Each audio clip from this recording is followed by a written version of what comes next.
محللي قناة نادي الزمالك وإعلامي نادي الزمالك مش شاغلين نفسهم غير بالنادي الأهلي ولاعبي النادي الأهلي.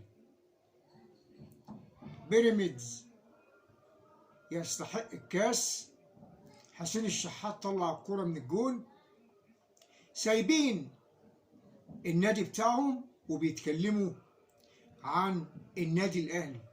إيهاب الفولي على خالد الغندور على صبحي عبد السلام على عبد الشافي صادق، كل تفكيرهم وكلامهم عن النادي الأهلي.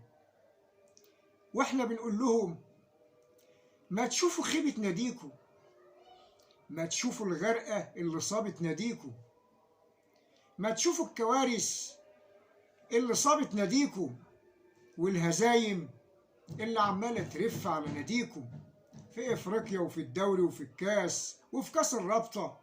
فضايح اشكال على الوان، كوارث على كل كان.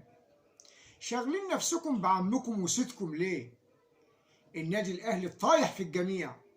النادي الاهلي بطولاته انجازات، رقم واحد في الدوري، بطل الكاس، بطل السوبر، صعد لدور الثمانية للأندية أبطال الدوري، بطولة الكبار.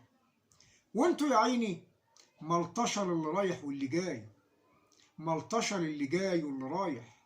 ما هو ناديكوا نادي فضايح، وبدل ما تداووا الجراح قاعدين تتكلموا على الأهلي وسايبين الخيبة والغرقة بتاعت ناديكم، سايبين الغرقة والخيبة بتاعت ناديكم.